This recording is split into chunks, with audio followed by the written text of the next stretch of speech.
तो मैं हितेश शर्मा आपके सामने फिर एक और बार रे ऑप्टिक्स का आखिरी इस लेक्चर में हम लेकर आए हैं रिफ्रैक्शन थ्रू कर्व्ड सरफेसेस से। दूसरा हम बात करेंगे थिक लेंस और थिक लेंस से मूव करेंगे थिन लेंसेज पर, और फिर हम थिन लेंसेज के बाद जाएंगे कॉम्बिनेशंस पर। अब लेंस के डायमीटर से आपका क्या मतलब है? लेंस ना हम आपको ऐसा दिखाते हैं, पर लेंस होता ये, जब ये क्रॉस सेक्शन दिखाते हैं ना तो वो सर्कुलर होता है।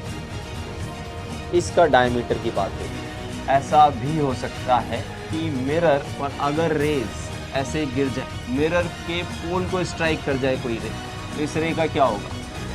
ये एंगल जो भी होगा उसी एंगल पे रिट्रेस करेगी। ये थीटा तो ये भी theta. Hello hello hello hello hello hello everyone. तो मैं हितेश शर्मा आपके सामने फिर एक और बार रे ऑप्टिक्स का आखिरी और तीसरे नंबर का लेक्चर लेके। रे ऑप्टिक्स का ये लेक्चर बहुत बहुत क्रूशियल होने वाला है। इसमें हम क्या क्या करने वाले हैं इस पर हम आगे बात करेंगे।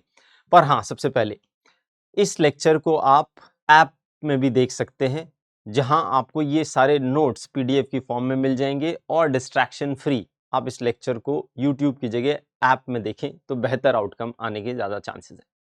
ठीक है, तो चलिए इस लेक्चर को शुरुआत करते हैं। हाँ, अगर आपको ऐप का आइडिया नहीं है तो पीडब्ल्यू की ऐप पर बहुत बहुत सारे, इनफैक्ट करोड़ों की संख्या में आप जैसे ही स्टूडेंट्स पढ़ रहे हैं, तो बिल्कुल नीचे दिए गए डिस्क्रिप्शन में जाएं और ऐप डाउनलोड करें और वहां ये लेक्चर को बिल्कुल शांति से बिना डिस्ट्रैक्शन के देखें।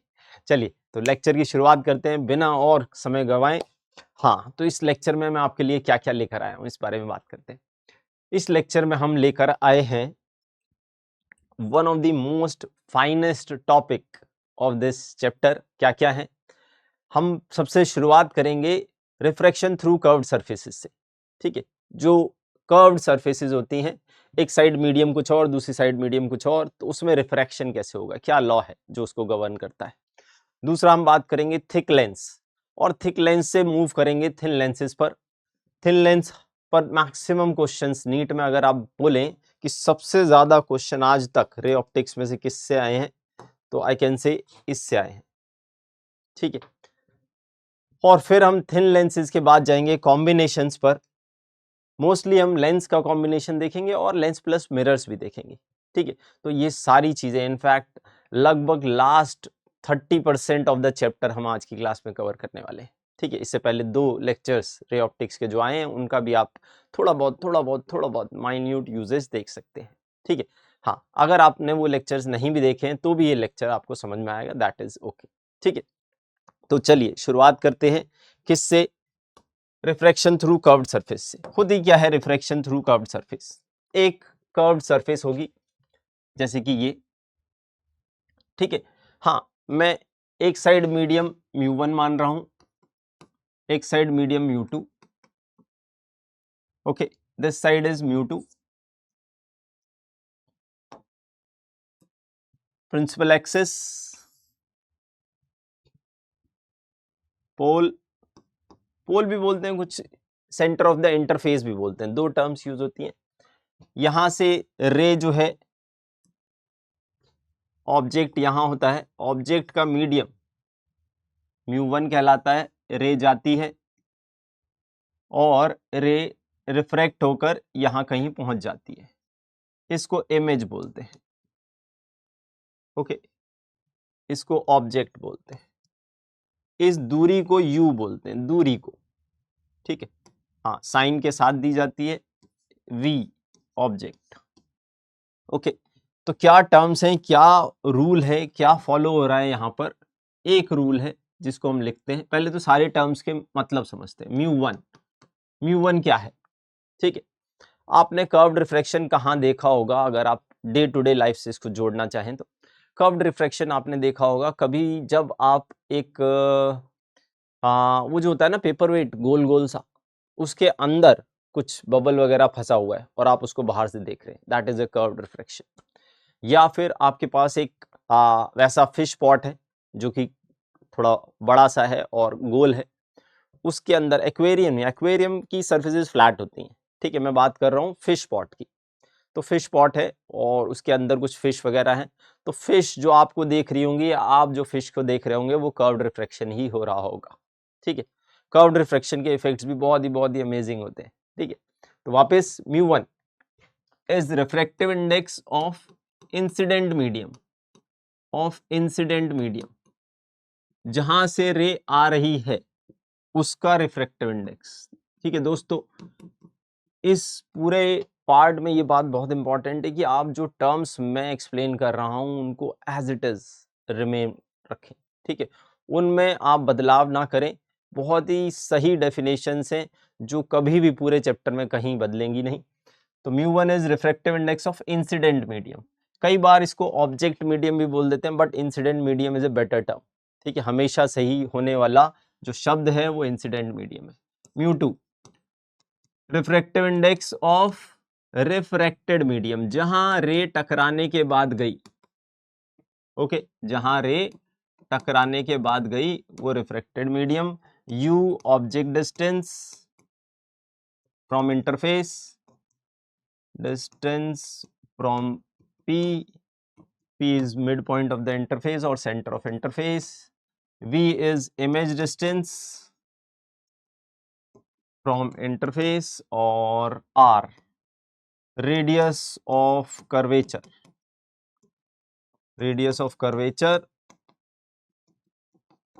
of interface. What is interface है दो मीडियम्स को जुदा करने वाली एक सतह, ठीक है। जैसे यहाँ दो मीडियम्स है, ये वाली जो सरफेस है इसको इंटरफेस बोलते हैं, ठीक है।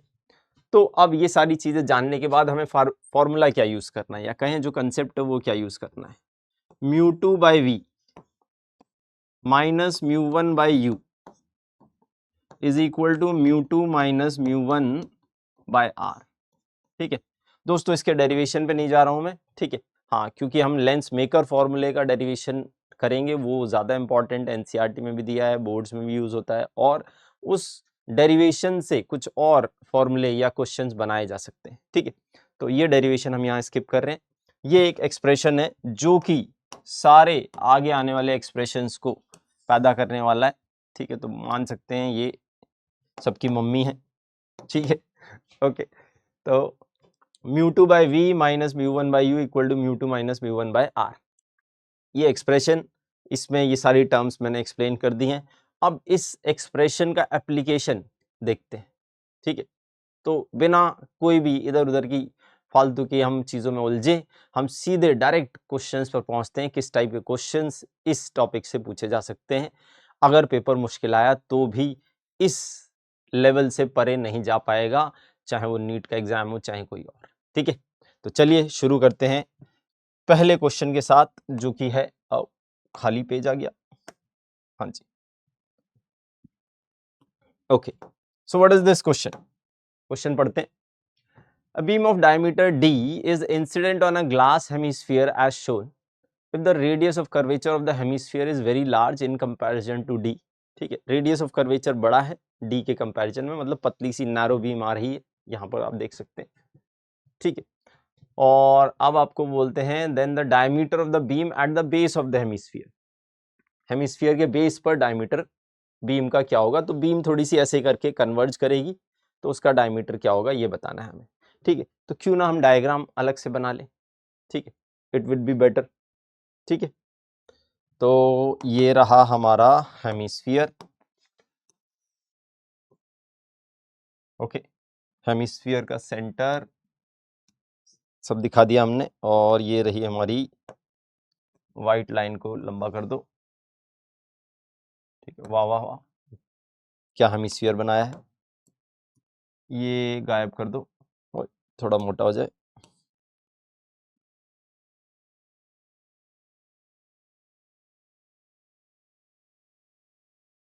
ठीक है। और यहां से आ रही है रे, ये मिड पॉइंट, और रे ऐसी दिखा देते हैं, ठीक है। ये डी डायमीटर है, दिस इज डी, ओके। अब क्या होगा दोस्तों, आप यू सोच पा रहे हैं, यू ऑब्जेक्ट डिस्टेंस, ये इंटरफेस है, this is the interface. You क्या है, यू है इन्फिनिटी, V चाहिए μ1। इंसिडेंट मीडियम का रिफ्रैक्टिव इंडेक्स क्या है, जहां से रे आ रही हैं उसको बोलते हैं इंसिडेंट मीडियम। ऑब्वियसली एयर से आ रही हैं तो एयर का रिफ्रैक्टिव इंडेक्स, ये एयर है, एयर का रिफ्रैक्टिव इंडेक्स 1। और μ2 जहां रे जा रही है वो है ग्लास, ग्लास का रिफ्रैक्टिव इंडेक्स दिया है क्या? हाँ दिया है 3/2।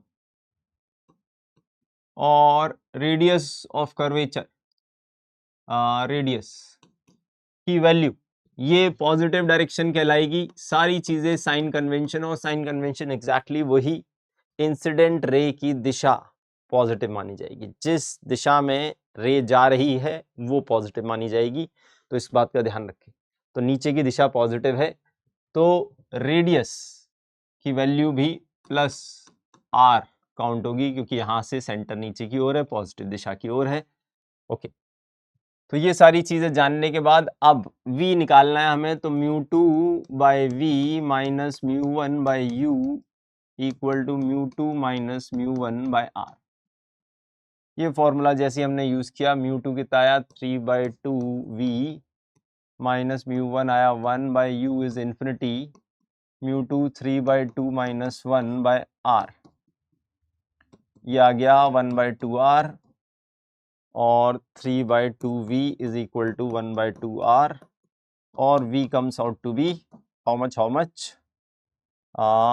2 से 2 गया, v equal to 3r। 3r का मतलब समझते हैं दोस्तों, ठीक है। 3r का मतलब है अगर मैं इस लाइन को लंबा खींचूं,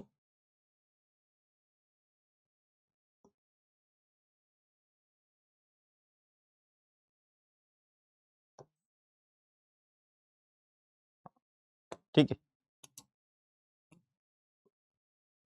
ओके, और ये कन्वर्ज करा दूं, रिफ्रैक्टेड रेज यहां जाने की कोशिश कर रही हैं, कहां 3r पर, ठीक है।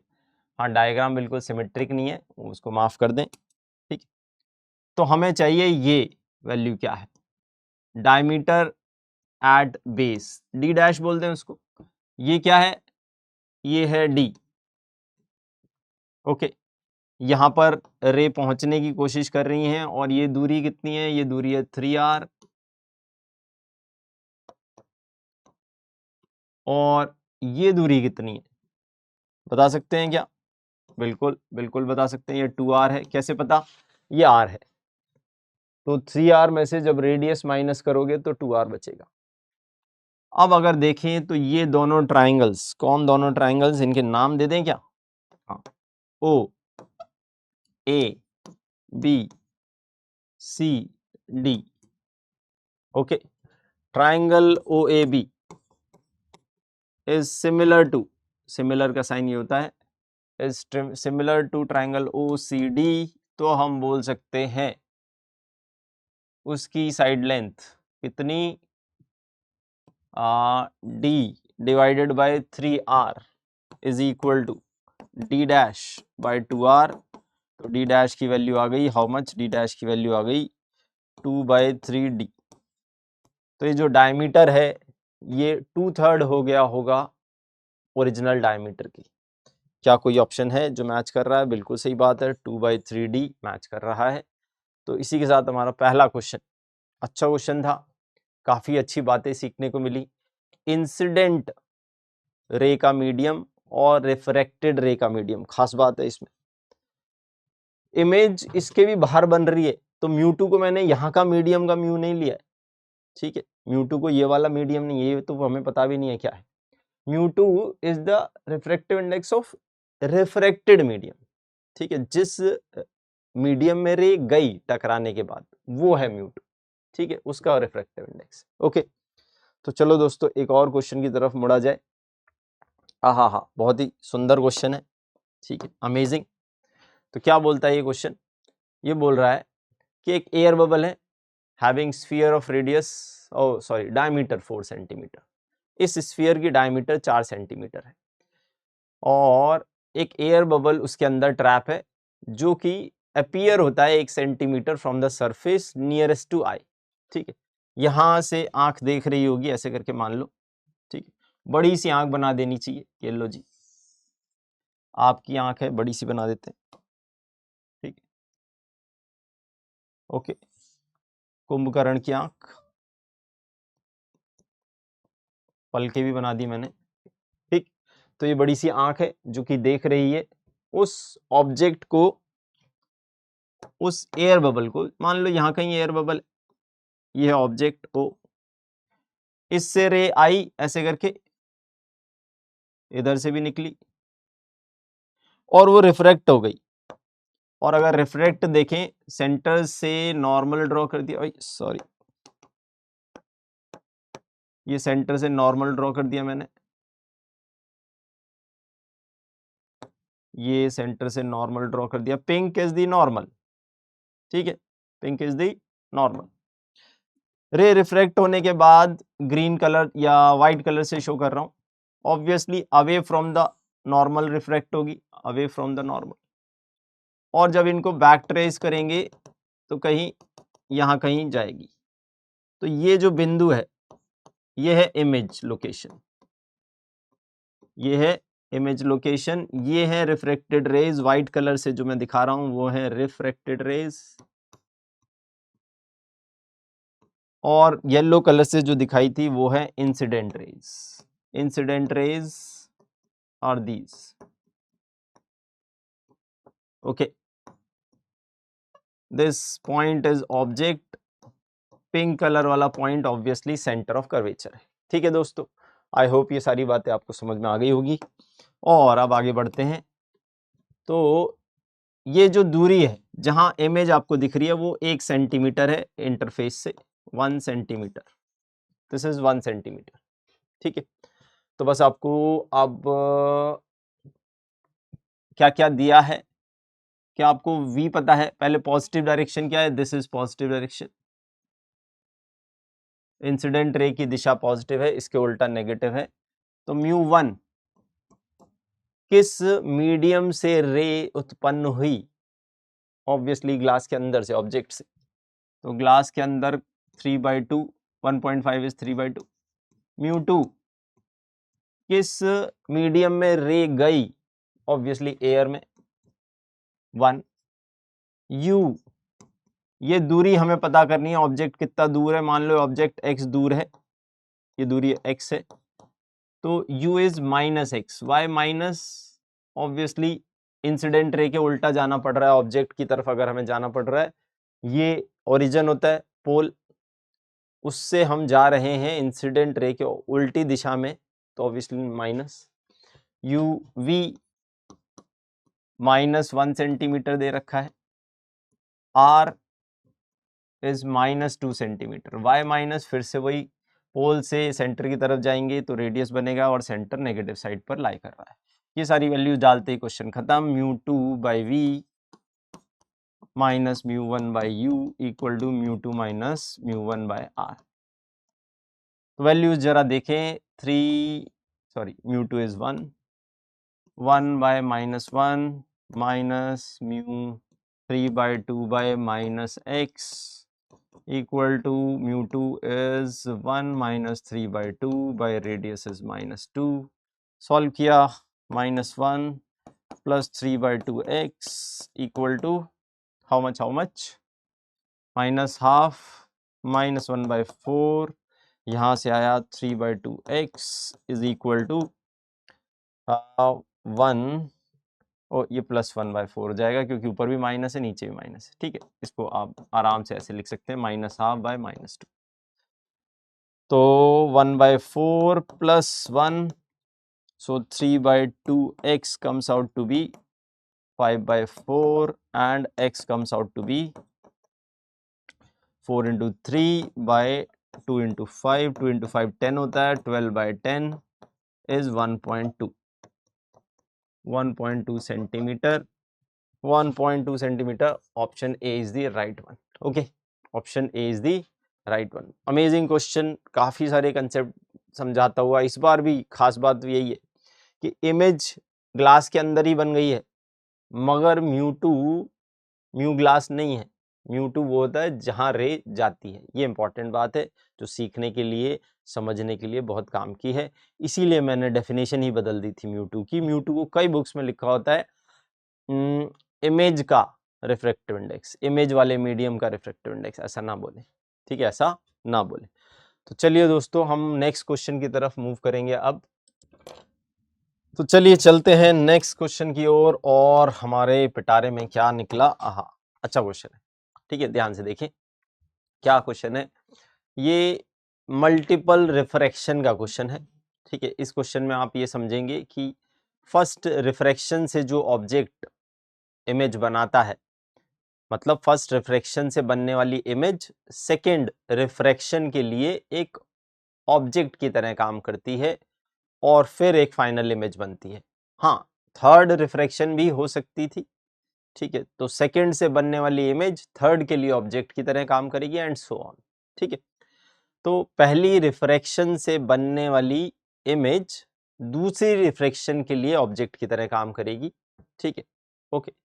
तो बिल्कुल आप ऐसे समझ सकते हैं कि कोई एक व्यक्ति था, उसका बेटा नेक्स्ट जनरेशन को पैदा करेगा एंड उसका बेटा नेक्स्ट जनरेशन को पैदा करेगा एंड सो ऑन, ठीक है, ओके। तो सास भी कभी बहू थी, बेटा भी कभी बाप होगा, ठीक है। तो ऐसी बातें हम कर सकते हैं। चलिए, an object is place 10 centimetre away from a glass piece. एक ऑब्जेक्ट यहाँ रखा है ग्लास पीस से, ये ग्लास है 10 सेंटीमीटर की दूरी पर। इसकी लंबाई, ग्लास पीस की लंबाई 20 सेंटीमीटर है। इसको थिक लेंस का भी कंसेप्ट हम समझे, यहीं थिक लेंस भी इंट्रोड्यूस हो रहा है। बाउंडेड बाय स्फेरिकल सरफेस, ये दोनों जो सरफेसेज हैं स्फेरिकल हैं, जिनकी रेडियस ऑफ कर्वेचर 10-10 सेंटीमीटर है। फाइनल इमेज, जो एयर में जाने वाली रिफ्रैक्टेड रेज या रेज जो एयर में पहुंचेंगी, जब वो आप फाइनल इमेज बनेगी तो वो कहाँ बनेगी और कैसे बनेगी, ये वो बताने की बात कर रहा है कि 50 सेंटीमीटर बी के लेफ्ट राइट, ये वो हमें बताना है, ठीक है। अगेन ये जो इंफॉर्मेशन है वो मैंने आपके लिए एक पेज पर सजा ली है, ठीक है। यहां होगा फर्स्ट रिफ्रैक्शन, यहां होगा फर्स्ट रिफ्रैक्शन, ओके। पहली सरफेस पर फर्स्ट रिफ्रैक्शन, यहां फर्स्ट रिफ्रैक्शन, और यहां होगा second and final refraction, second refraction, okay. तो जल्दी से स्टार्ट करते हैं। U for first refraction, for first refraction,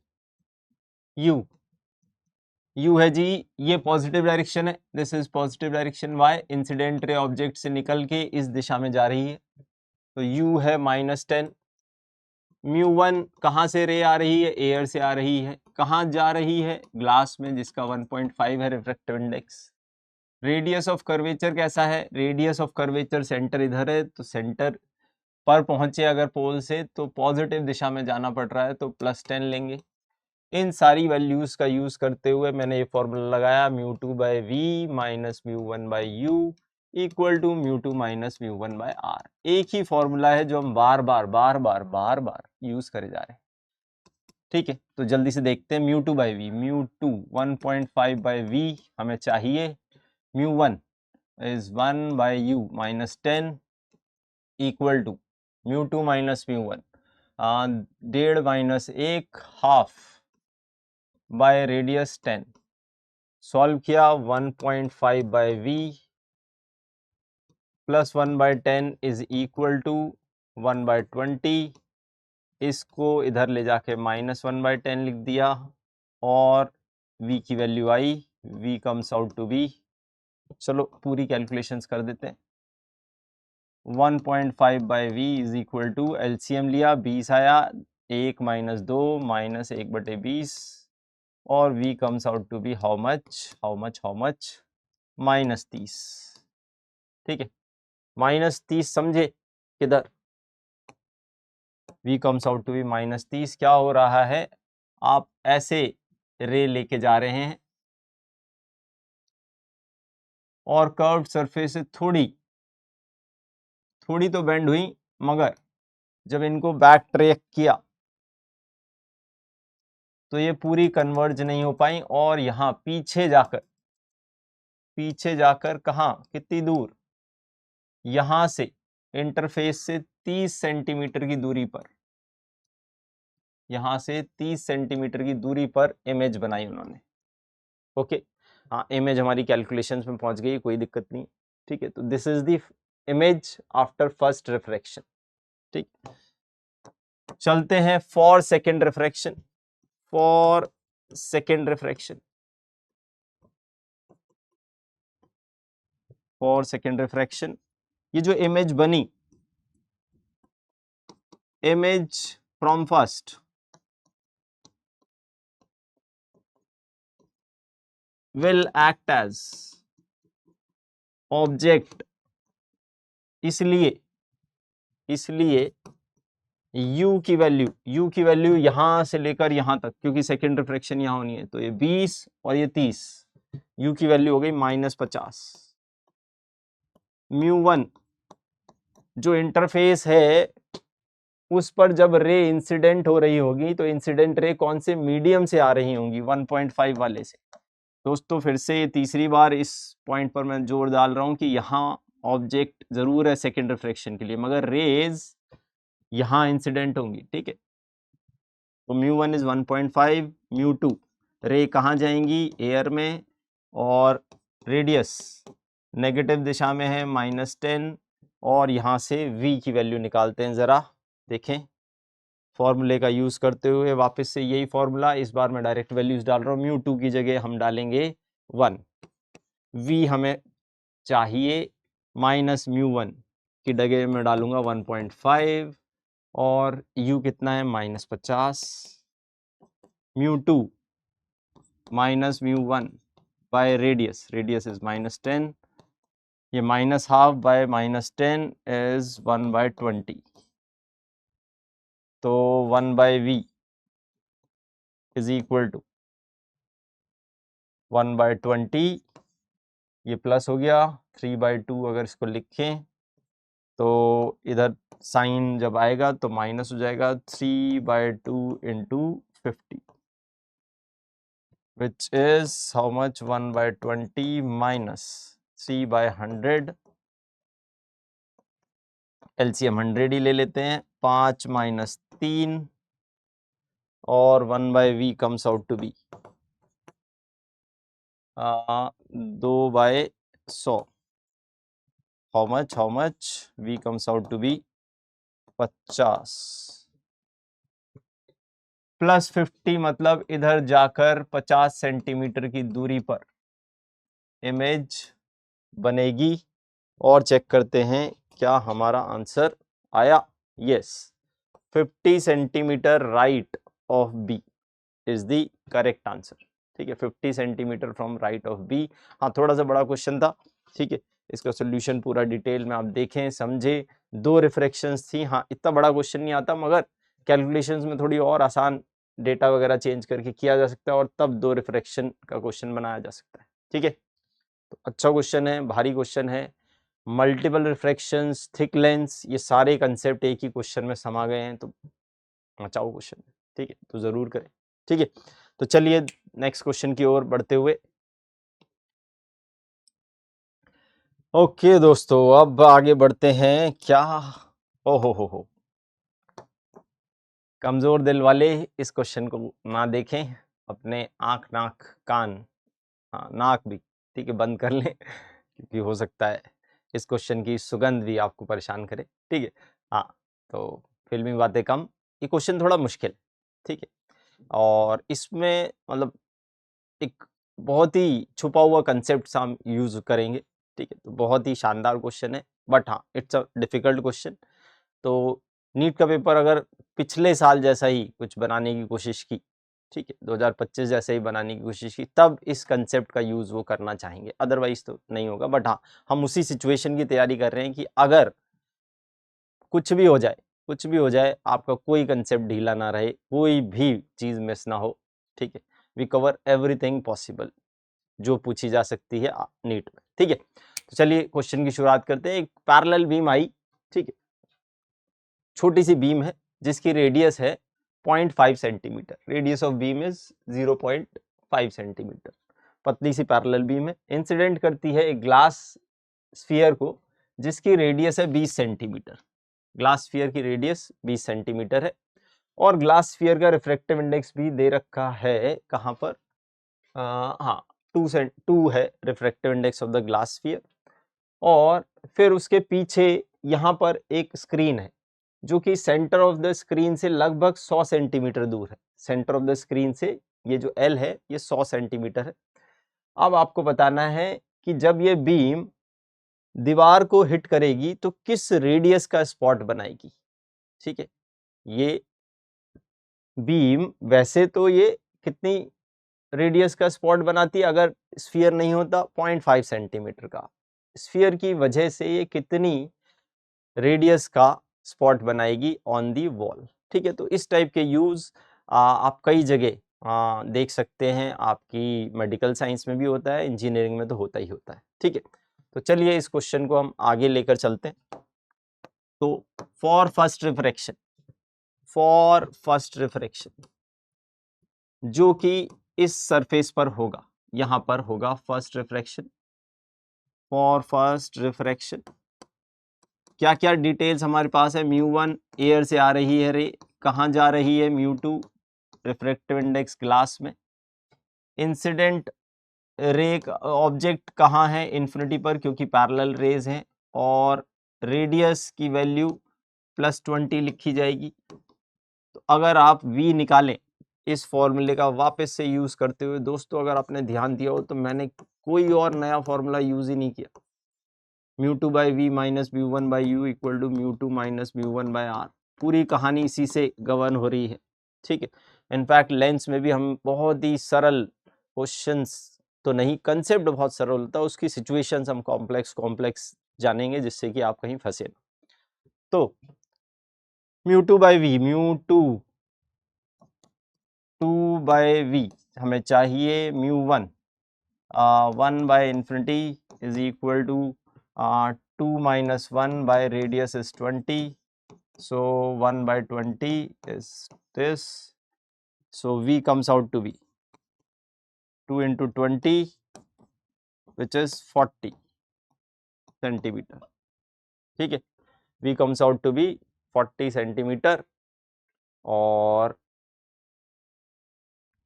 40 centimetre का मतलब समझ रहे हैं कि लाइट कहाँ जा रही है, लाइट यहाँ जा रही है। 40 सेंटीमीटर डबल ऑफ रेडियस है। हाँ, और फिर से ये डायग्राम थोड़ा छोटा पड़ जाएगा और मुझे लग रहा था ये डायग्राम छोटा पड़ेगा। ठीक है, तो क्या करते हैं, एक डायग्राम बना लेते हैं। ठीक है, हाँ, तो हमने एक डायग्राम बना लिया है। ये रे जो है यहां से टकराने के बाद यहां पहुंच गई।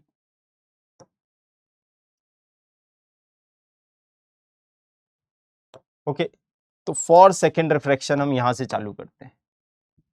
This is the place for second refraction. यहां हो रहा है सेकेंड रिफ्रैक्शन दोस्तों। ये जो येलो किया, this is the second refraction place. ठीक है, तो for second refraction, what is you. अरे यहीं पहले वाले रिफ्रैक्शन ने यहीं इमेज बनाई तो u की वैल्यू एग्जैक्टली 0 ही हो गई।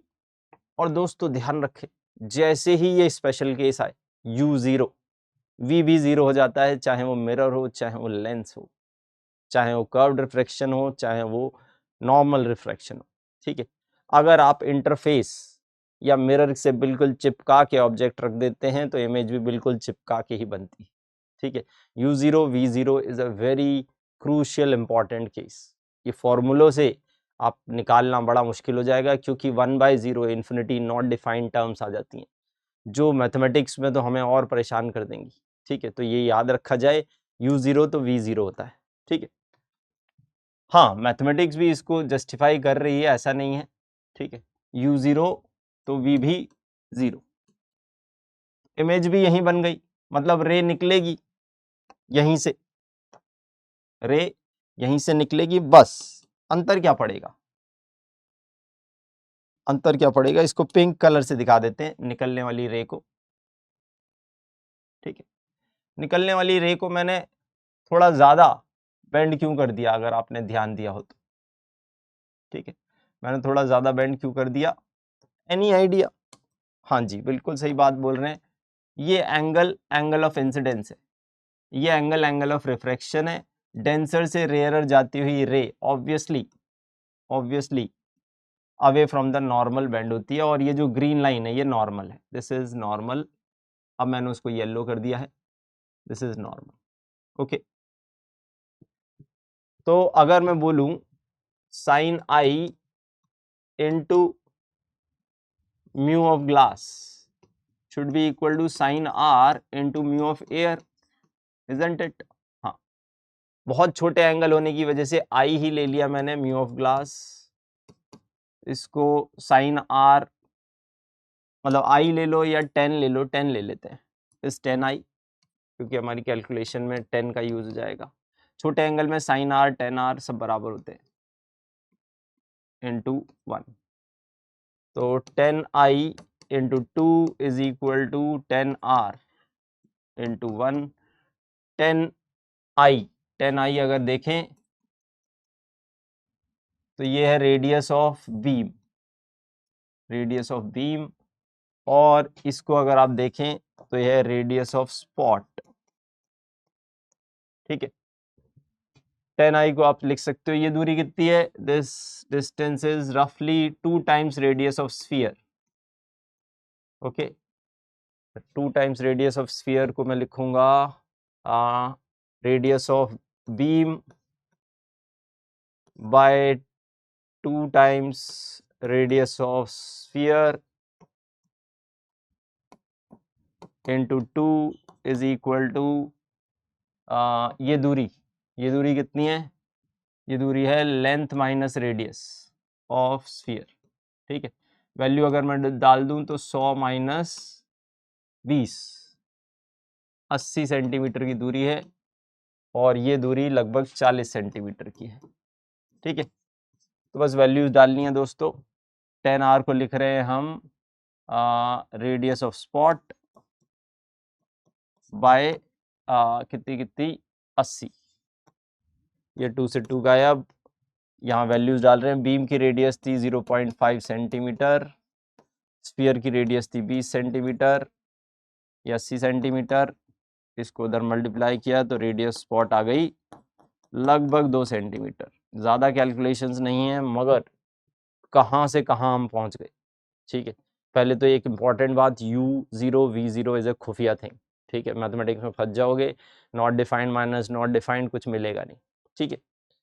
दूसरी चीज़ कि जब भी U0 V0 आए तो आप स्नेल्स लॉ पर जाएं, और अगर एंगल छोटे हों तो साइन आई को आई रेडियंस में ध्यान रखें, या फिर साइन आई को 10 आई लिख सकते हैं, ठीक है। तो ये खुफिया बात है जो शायद ही आपने किसी क्वेश्चन में अभी तक जो किया हो, यूज़ की हो, ठीक है। तो ये बातें आपको इस क्वेश्चन में सीखने को मिली, ठीक है। चलिए नेक्स्ट क्वेश्चन की ओर मूव करते हैं। अब यहीं से हम,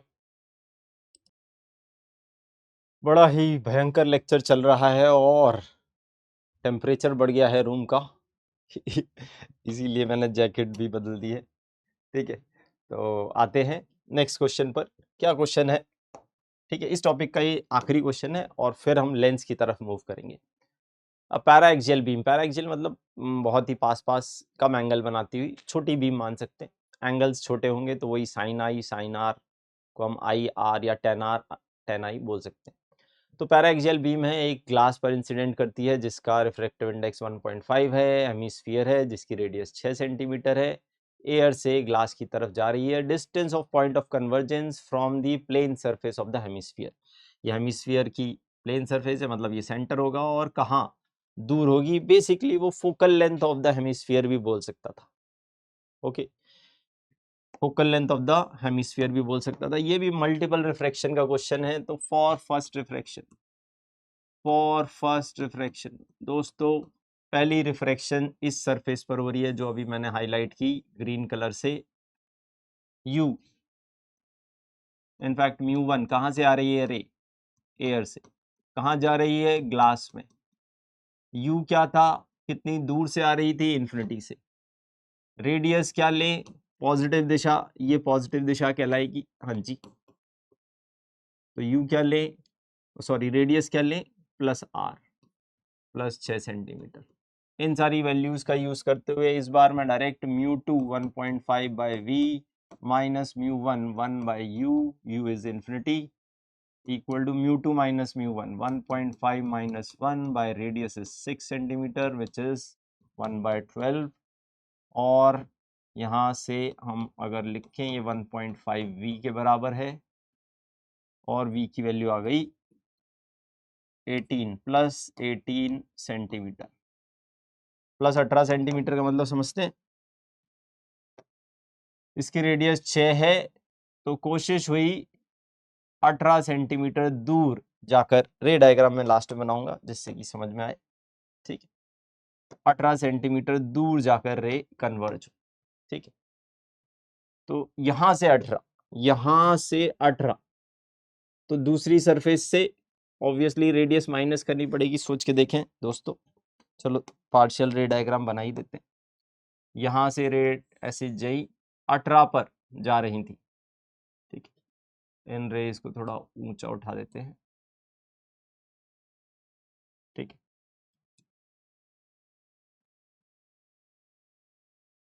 ओके, तो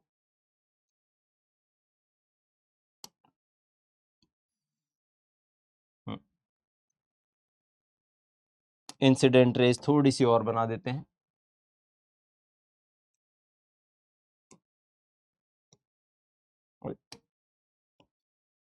ठीक है। तो ये इंसिडेंट रेज थी, वहां जा रही थी, ये 18 है, क्या 18 है, this length is 18 centimetre, this length is 18 centimetre. तो ऑब्वियसली यहां से अगर ये दूरी नापी जाएगी तो ये दूरी आएगी 18 minus radius which is 12 centimetre, ठीक है। ये पहली रिफ्रैक्शन से बनने वाली इमेज है और दूसरी रिफ्रैक्शन के लिए ऑब्जेक्ट है, ठीक है। O2 ऑक्सीजन नहीं, सेकेंड रिफ्रैक्शन के लिए object, I1 image for first refraction. So for second refraction, for second refraction, second refraction flat surface पे हो रही है, बट μ1 कहाँ से आ रही है रे, ऑब्वियसली ग्लास से एयर जा रही है, तो μ1 1.5, μ2 1 and radius of curvature is infinite और u की वैल्यू पॉजिटिव में 12, v की वैल्यू पता करनी है। तो बस हाँ, ये बहुत मुश्किल क्वेश्चन नहीं था। μ2 1 बाई वी पता करो माइनस μ1 1.5 बाय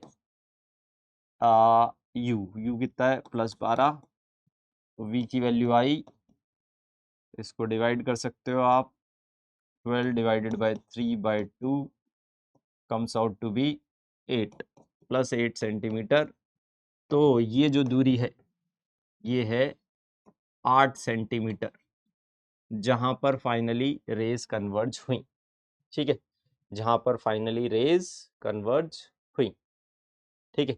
तो 8 सेंटीमीटर कहीं दिख रहा है, हाँ जी दिख रहा है बिल्कुल, और राइट आंसर है आपका 8 सेंटीमीटर, ठीक है। तो बहुत ही अच्छा क्वेश्चन, बहुत प्लेन सिंपल बट काम का क्वेश्चन।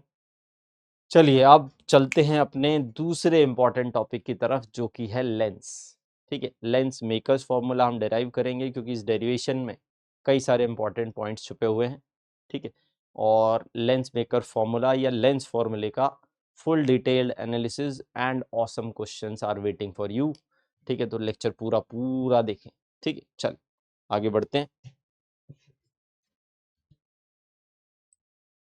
तो चलिए अपना कारवां लेके चलते हैं लेंस की ओर, ठीक है। तो लेंस में एक छोटा सा डायग्राम मैंने बना लिया है। अब उस डायग्राम में क्या बात है, ये दो आपको स्फीयर्स दिख रहे होंगे और मैक्सिमम पार्ट डॉटेड है और छोटा सा पार्ट इंटरसेक्ट हो रहा है, ठीक।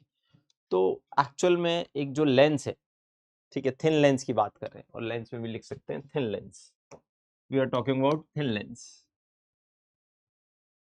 थिन लेंस में क्या है, दो सरफेसेस होती हैं, पहले वाली को फर्स्ट रिफ्रैक्शन बोलते हैं, सेकंड वाली को सेकंड रिफ्रैक्शन। जैसे इसमें अगर ऑब्जेक्ट से रे निकलेंगी तो पहले ये जो येलो सरफेस है इस पे स्ट्राइक हो रहा है, तो इसको फर्स्ट रिफ्रैक्शन बोलेंगे। फिर वाइट से सेकेंड रिफ्रैक्शन हो रहा है और फाइनली इमेज बन रही है। ये डायग्राम बिल्कुल सिंबॉलिक है, ठीक है, ये डायग्राम बिल्कुल सिंबॉलिक है। डायग्राम्स बदल भी सकते हैं, हो सकता है वर्चुअल इमेज बने, हो सकता है इस स्फीयर के बाहर भी चली जाए एंड सो ऑन, ठीक है। So many things can be possible. बस हम एक केस लेकर डेरिवेशन करने वाले हैं, ठीक है।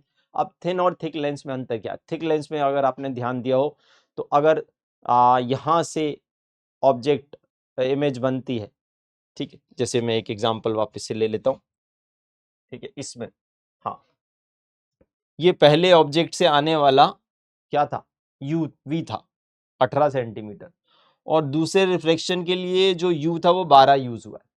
फर्स्ट रिफ्लेक्शन से जो वी आया वो 18 और दूसरे रिफ्लेक्शन के लिए जो यू था वो 12 था, ठीक है।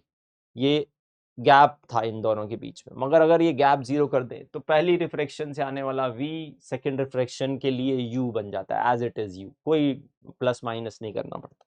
तो यही काम की बात है। तो इसका जो मेजर कंसेप्ट है वो ये है, v from first refraction, v from first refraction is equal to u for second refraction,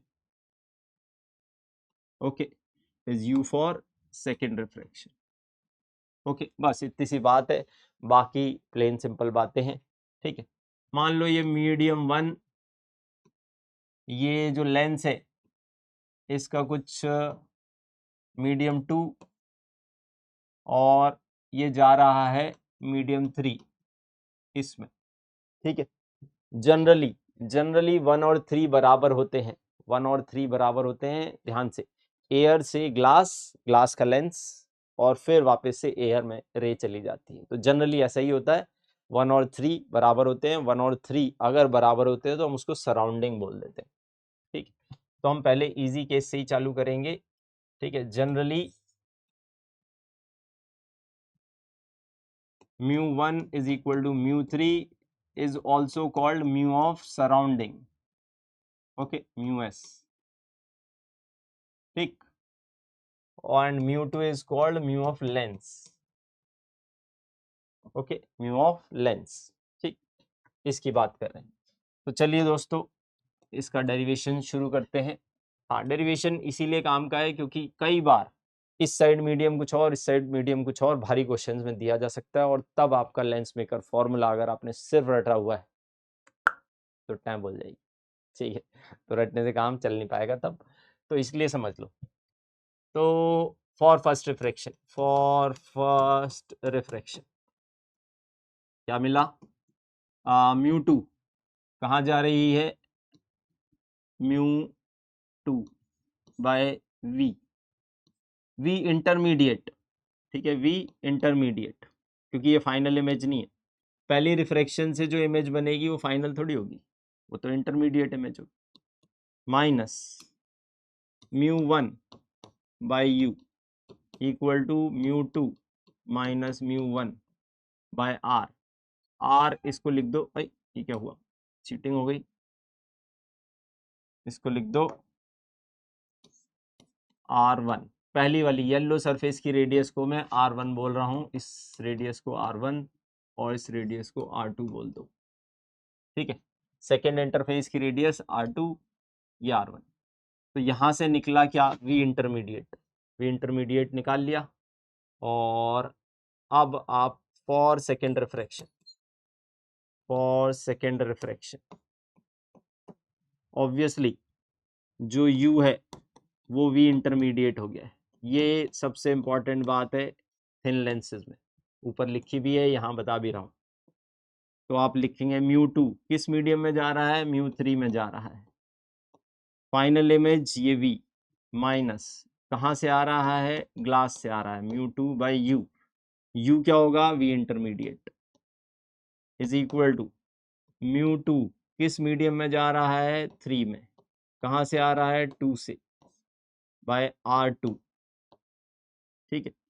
इन दोनों को अगर आप ऐड कर दें, इन दोनों को इक्वेशन 1 इक्वेशन 2 को आप ऐड कर दें तो आपका ये वाला पार्ट कैंसिल होता हुआ आपको नजर आ रहा होगा, और ये बच रहा होगा कितना, μ3 by v minus μ1 by u is equal to μ2 minus μ1 by R1 plus μ3 minus μ2 by R2। अब थोड़े से चेंजेस करें दोस्तों। वैसे अगर आपको याद करना है तो मैं तो यही सलाह दूंगा, ये वाला फॉर्मूला याद कर लो, पर ये बड़ा है, ठीक है, और हो सकता है यूज ही ना हो, तो आप याद तो लेंस मेकर फॉर्मूला ही करते हो, बट हम थोड़े से इसी फॉर्मूले को कह रहे हैं, इसी को लेंस मेकर बना रहे हैं। बस क्या करो, μ2 equal to mu lens, μ1 equal to μ3 equal to mu surrounding, ऐसा लिख दो, ठीक है।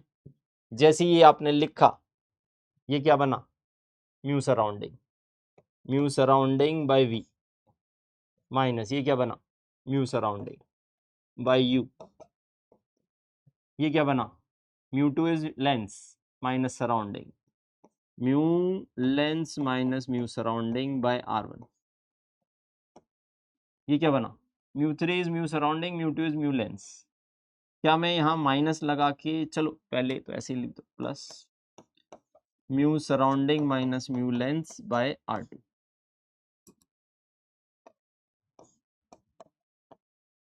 इसमें से हमने कॉमन ले लिया mu lens minus mu surrounding, और बचा क्या, 1/R1 माइनस 1/R2।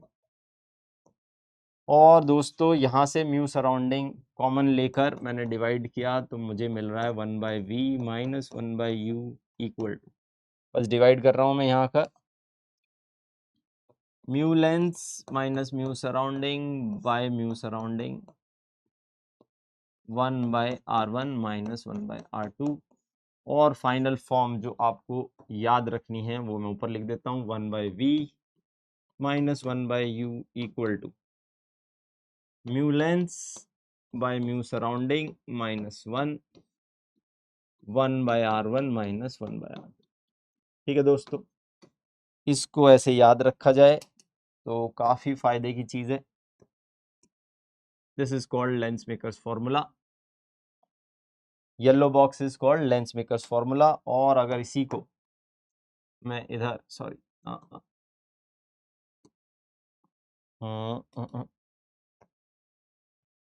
1/F लिख दूं तो मैं एक पिंक बॉक्स भी बना देता हूं। This pink box is called lens formula, समझे, pink box is called lens formula, क्योंकि इसमें मेक के बारे में कुछ बात नहीं हो रही है। और yellow box is called lens makers formula, makers, क्योंकि इसमें मेक बोले तो रेडियस, म्यू, इन सब के बारे में बात हो रही है।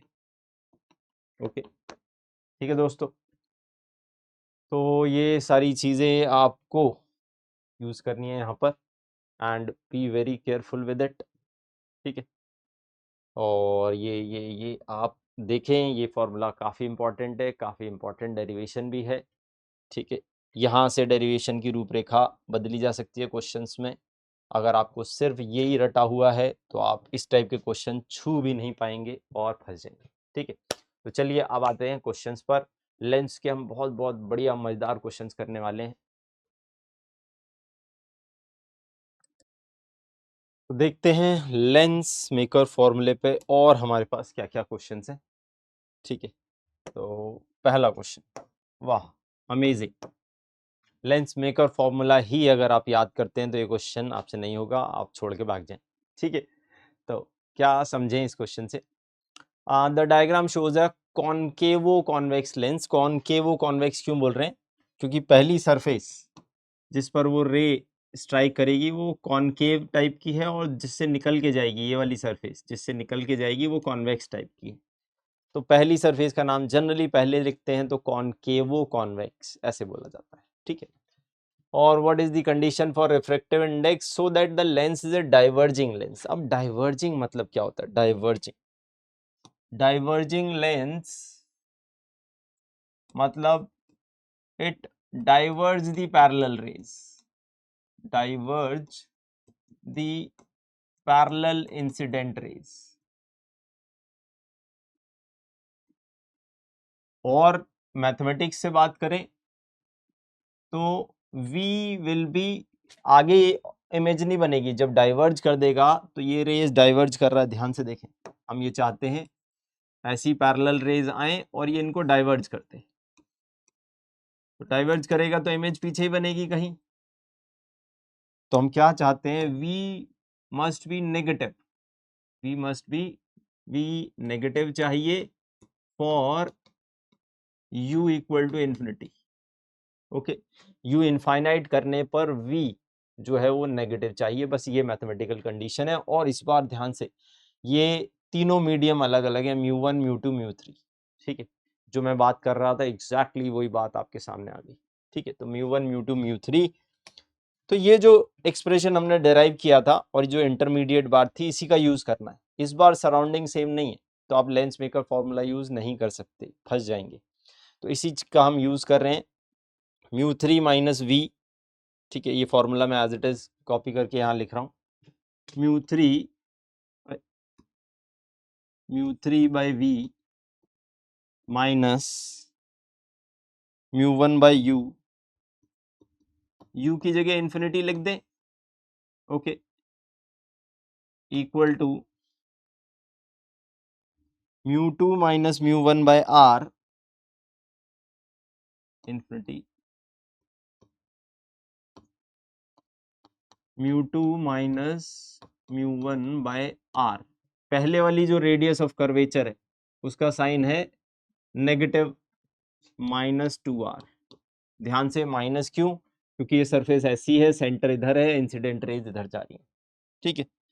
एंड जो सेकंड था वो है μ3 माइनस μ2 बाय R2, हाँ प्लस साइन है बीच में, माइनस प्लस है, μ3 minus μ2 by R2, second radius of curvature भी R है विद ए माइनस साइन। तो ये आपका एक्सप्रेशन आ गया और आपको V चाहिए नेगेटिव, बस V चाहिए नेगेटिव, इसको हटा देते हैं, तो μ3 by V is equal to, यहाँ वैल्यूज डाल रहे हैं, μ2 माइनस μ1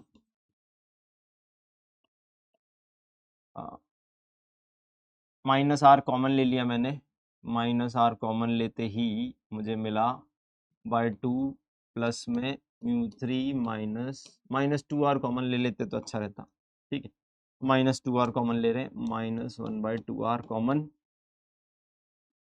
तो μ2 माइनस μ1 प्लस में 2 टाइम्स μ3 माइनस μ2, ओके, और ये बना इसको इधर ले जाओ, μ3 by V equal to -1/2R, इस वैल्यू को जोड़ा, हमें मिला 2μ3 माइनस μ2 माइनस μ1। अगर ये नेगेटिव है, यहाँ तो नेगेटिव साइन है ही, तो नेगेटिव नेगेटिव गायब, ये चीज़ पॉजिटिव होनी चाहिए, तो 2μ3 minus μ2 minus μ3 must be greater than 0, और एक सेकेंड, यहाँ कुछ गड़बड़ हुई, 2μ3 यहाँ μ1 हो गया, ठीक है, दिस इज μ1, दिस इज μ1, तो 2μ3 must be greater than μ1 plus μ2, okay, एक बार चेक कर लें, ये 2μ3 μ2, हाँ, तो 2μ3 must be greater than μ1 plus μ2, option B is the correct answer, ठीक है। तो अच्छा क्वेश्चन है, लेंस मेकर फॉर्मूला आपको सोल्यूशन नहीं दे पाएगा, उस डेरिवेशन पर जाना पड़ा, ठीक है। तो अब हम इसके नेक्स्ट क्वेश्चन की तरफ बढ़ने से पहले हम थोड़ा सा लेंस को और गहराई में जान लेते हैं, जिससे कि हम लेंस फॉर्मूला या लेंस मेकर्स फॉर्मूला का यूज कर पाए, ठीक है।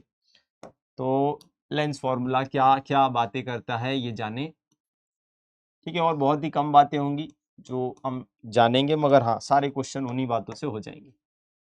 तो यहाँ से ऑब्जेक्ट था, यहाँ से इमेज बनी, ये हमने R1 R2 ले लिए हैं, डायग्राम फिर से मैं बोलूँगा सिंबॉलिक है,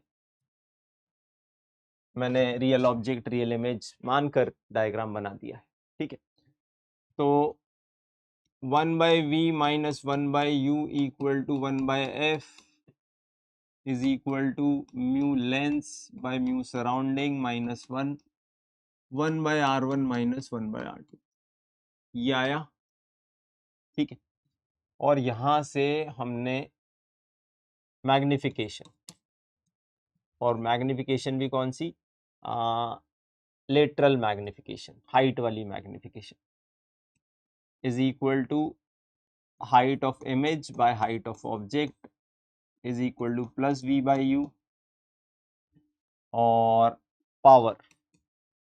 power of lens, in fact converging power of lens is equal to how much converging power of lens is 1 by focal length of lens in meter। तो पावर अपने आप डायप्टर्स में आ जाएगी, in dioptres which is the standard unit of power, ठीक है।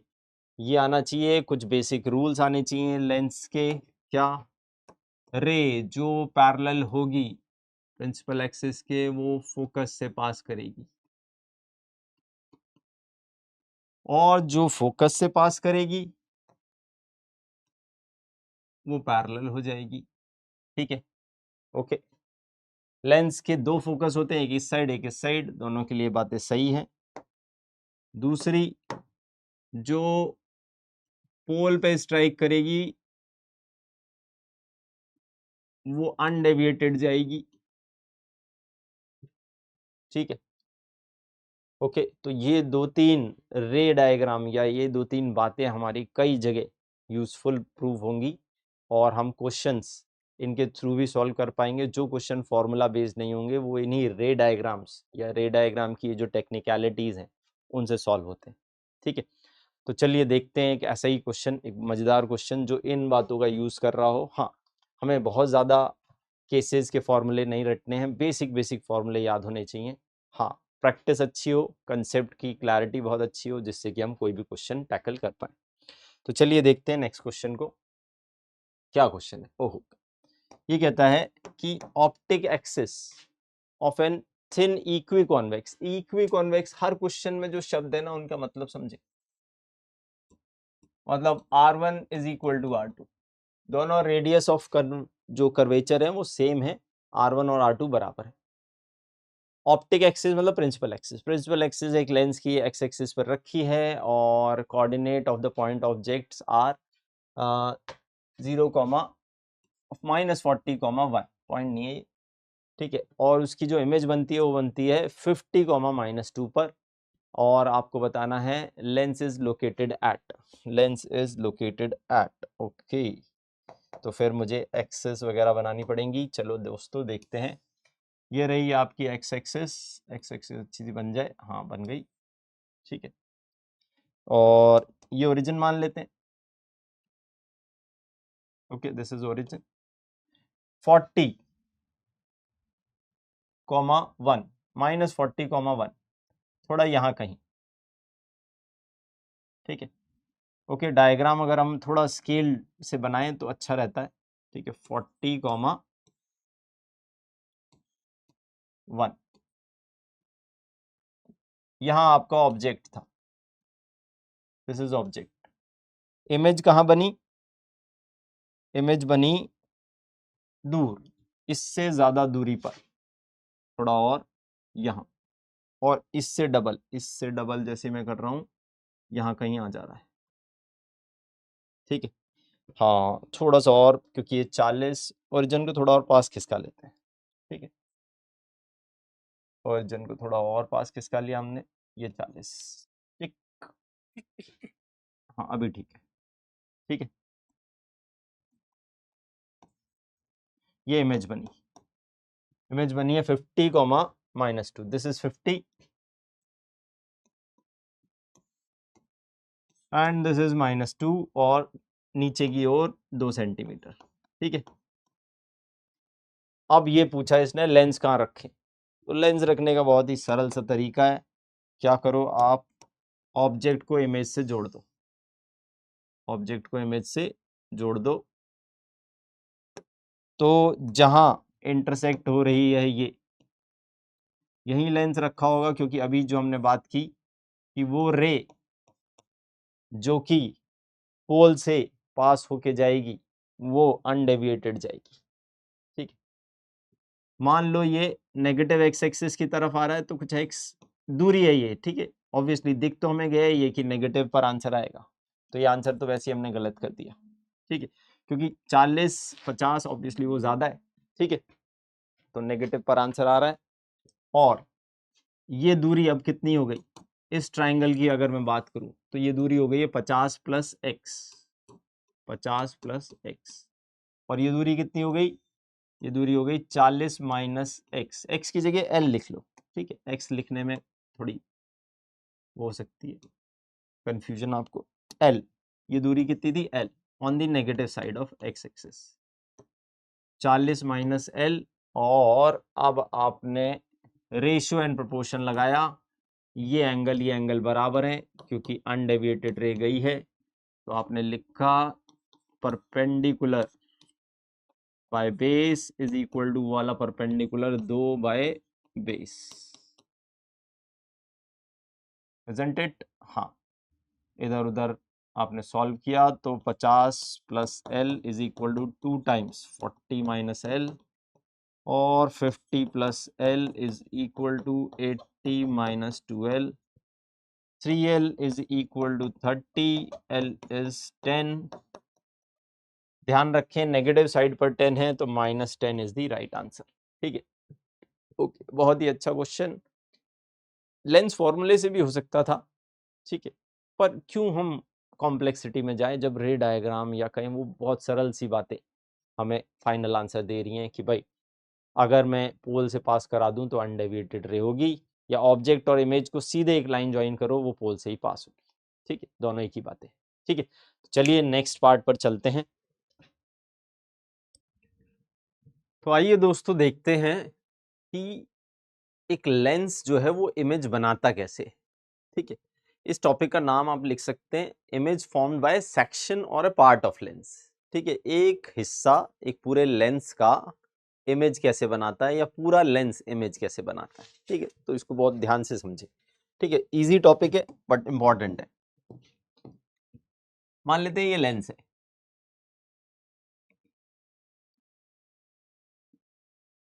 ठीक है, और ये इसकी प्रिंसिपल एक्सिस, यहां से आने वाली रेज व्हाइट कलर से मैं रिप्रेजेंट कर रहा हूं रेज को, ऑब्जेक्ट से रेज निकलेंगी।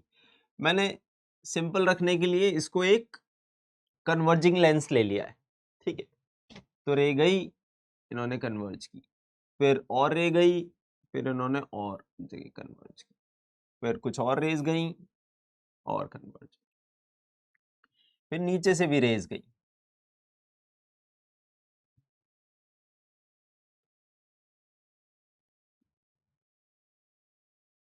तो ध्यान से देखें, ऐसे हर एक छोटा छोटा हिस्सा लेंस का इमेज में कंट्रीब्यूट करता है। अगर मैं बोलूं मैंने ये वाला हिस्सा गायब कर दिया, अगर मैं बोलूं मैंने ये वाला हिस्सा गायब कर दिया, तो इमेज कहां बन रही है, क्या ऊपर वाला हिस्सा इमेज वहीं बना रहा है जहां पहले बन रही थी? ऑब्वियसली। क्या अंतर आया, नंबर ऑफ रेज कम हो गई, नंबर ऑफ रेज कम हो गई, मगर इमेज बन वहीं रही है जहां पहले बन रही थी। अच्छा, इस बार ऊपर वाला हिस्सा गायब कर देते हैं, अब इमेज कहां बन रही है, अब भी वहीं बन रही है, बस नंबर ऑफ रेज कम हो गई। चलो थोड़ा सा और गायब कर देते हैं, इतना सा लेंस छोड़ा मैंने, इतना सा लेंस छोड़ा, अब वो कहां इमेज बना रहा है, वो भी वहीं बना रहा है जहां पूरा लेंस बनाता है। ठीक है, तो बहुत गहरी बात मैं बोलने वाला हूं कि लेंस का एक हिस्सा वही इमेज बनाता है जहां, अगर उस हिस्से को वहीं का वहीं रखते हुए पूरा लेंस बना दो, जहां पूरा लेंस बनाता है वहीं इमेज उस लेंस का एक हिस्सा भी इमेज बनाता है। तो हिस्से की इमेज और पूरे लेंस की इमेज में कोई अंतर है क्या? हाँ, थोड़ा सा अंतर तो है। क्या अंतर है वो? कि एक छोटे हिस्से द्वारा बनाई गई इमेज में ना कम नंबर ऑफ रेज होती हैं, तो वो थोड़ी डल, ब्लर ऐसी लगती है, नॉट वेरी इंटेंस। ठीक है, मगर जब एक बड़ा लेंस, बड़ा मिरर इमेजेस बनाता है, तो उस इमेज की इंटेंसिटी बहुत हाई होती है, because of large number of rays it is using to form the image. ठीक है, तो जैसे जैसे लेंस का साइज बढ़ेगा या पूरा लेंस यूज होगा, आपके नंबर ऑफ रेज जिनसे इमेज बन रही है वो बढ़ेगी और इमेज की इंटेंसिटी बढ़ेगी। इमेज की टाइप, इमेज की लोकेशन बिल्कुल वही रहेगी जो एक छोटा हिस्सा बना रहा था। ठीक बात है, तो ये बहुत गहरी बात है, बहुत इंपॉर्टेंट बात है, इसको ध्यान से समझकर हम आगे कुछ क्वेश्चंस में यूज करने वाले हैं। ठीक है, चले। ओके, तो एक कॉन्वेक्स लेंस है और फोकल लेंथ 10 सेंटीमीटर। ये आसान क्वेश्चन है, I think you should be able to answer it. ठीक है, तो यहीं पर पॉज करके इस क्वेश्चन को खुद पढ़ना है और क्वेश्चन को आंसर करके देखना है कि क्या आपका आंसर सही था या नहीं। ठीक है, तो मैं आगे बढ़ूंगा। तो एक कॉन्वेक्स लेंस है जिसकी फोकल लेंथ 10 सेंटीमीटर है, बीच में से उसको काला पेंट कर दिया। अब वो पूछ रहा है N object is placed at a distance 20 centimetre पर ऑब्जेक्ट रख दिया, क्या क्या होगा? ठीक है, इस काले पेंट की वजह से क्या ये दो लेंस बन गया है? क्योंकि कुछ रेज तो यहां से जाएंगी, यहां से ऐसे, और कुछ रेज यहां से जाएंगी।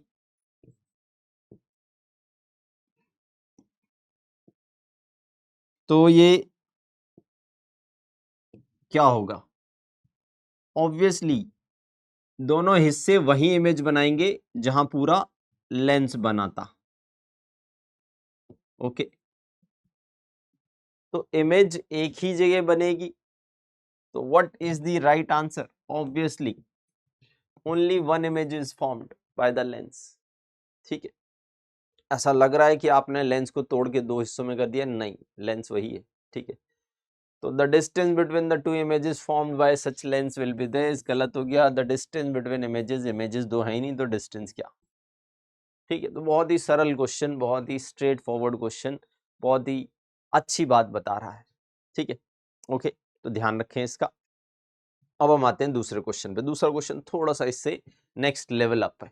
ठीक है, उसको भी आप कोशिश करें करने की। ओके, तो बहुत ध्यान से इस क्वेश्चन को देखें। ये क्वेश्चन क्या कह रहा है? कन्वर्जिंग लेंस है जिसकी फोकल लेंथ है 20 सेंटीमीटर और उसका डायमीटर। अब लेंस के डायमीटर से आपका क्या मतलब है? ठीक है, लेंस के डायमीटर से आपका क्या मतलब है? जैसे ये ठीक है, लेंस ना हम आपको ऐसा दिखाते हैं, ऐसा, ये ठीक है ना, ये शेप ऐसी दिख रही है, पर लेंस होता ये, जब ये क्रॉस सेक्शन दिखाते हैं ना तो सर्कुलर होता है। तो इसका डायमीटर की बात हो रही है। ठीक है, इमेजिन करें यहां से फूला हुआ है आगे की ओर, यहां से पीछे की ओर फूला हुआ है, तो मगर ये है सर्कुलर पार्ट। ठीक है, ओके, ठीक, ओके, तो कभी किसी बड़े लेंस को आप निकाल के देखेंगे तो यू विल फील कि भाई वो यहाँ से गोला है और ऐसे बल्ज आउट है। ठीक है, कन्वर्जिंग लेंस ऐसा होता है। तो इसका डायमीटर 5 सेंटीमीटर और आपसे वो पूछा गया part of the lens shown shaded, ये जो शेडेड पोर्शन है 2 सेंटीमीटर का ऊपर से, इसको कट कर लिया गया और इससे 30 सेंटीमीटर दूरी पर एक ऑब्जेक्ट रख दिया गया। ठीक है, तो अब आपको वो बताना है, क्या बताना है? Form image of point P, place 30 centimetre away from it on the line XY, point रखा which is perpendicular to the plane of the lens, the image of P will be formed at. ठीक है, P के image के coordinate वगैरह पूछे। ठीक है, हाँ, ये कुछ कुछ बातें हैं, देखते हैं। अब इस यहाँ पर डायग्राम बनाने की जगह नहीं है, तो हम इसको एक नया पेज पर लेकर मैं एक डायग्राम बना देता हूँ। ठीक है, जैसे कि मैंने एक ही बात बोली है, लेंस का एक छोटा हिस्सा भी वही इमेज बनाता है जहां पूरा लेंस बनाता है। तो आपको हिस्से की फिक्र ना करते हुए उसको, लेंस को पूरा कर देना है। ठीक है, तो हमने क्या कहा? हमने कहा ये हमारा 2 सेंटीमीटर का हिस्सा, कितने का? 2 सेंटीमीटर का हिस्सा। और अगर इसको मैं पूरा करने की कोशिश करूं तो ये बन जाता है 5 सेंटीमीटर का। प्रिंसिपल एक्सिस आती है इस हिस्से से 1 सेंटीमीटर और सॉरी आधा सेंटीमीटर और नीचे, है ना भाई। अरे 5 का है तो ये 2.5 का होगा। ठीक है, ये लेंस की बात है, ये लेंस है। और जो ऑब्जेक्ट रखा है वो इसी लाइन पर 2 सेंटीमीटर वाली लाइन पर 30 सेंटीमीटर दूरी पर रखा है, यहाँ ऑब्जेक्ट है। तो ऑब्जेक्ट बेसिकली प्रिंसिपल एक्सिस से कुछ ऊंचाई पर है। कितनी ऊंचाई पर है? हाइट ऑफ ऑब्जेक्ट आ गई प्लस 0.5 सेंटीमीटर। यू आ गया हाउ मच? -30। फोकल लेंथ दे रखी है कितनी, मैं भूल गया, देखें जरा, 20 सेंटीमीटर प्लस 20। u आ गया, f आ गया, v निकालते हैं। 1/v minus 1/u equal to 1/f। Solve किया हमने तो 1/v आया 1/20 प्लस में 1/-30 और एलसीएम आया 60। माफ कीजिएगा, थोड़ी सी खांसी हो गई है।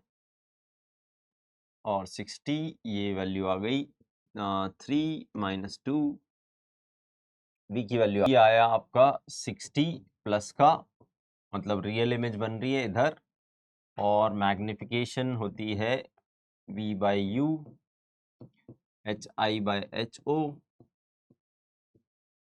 तो हमने निकाला hi, v/u, v है 60, u है माइनस का 30, ho है प्लस का 0.5 और वैल्यू आ गई -1 सेंटीमीटर।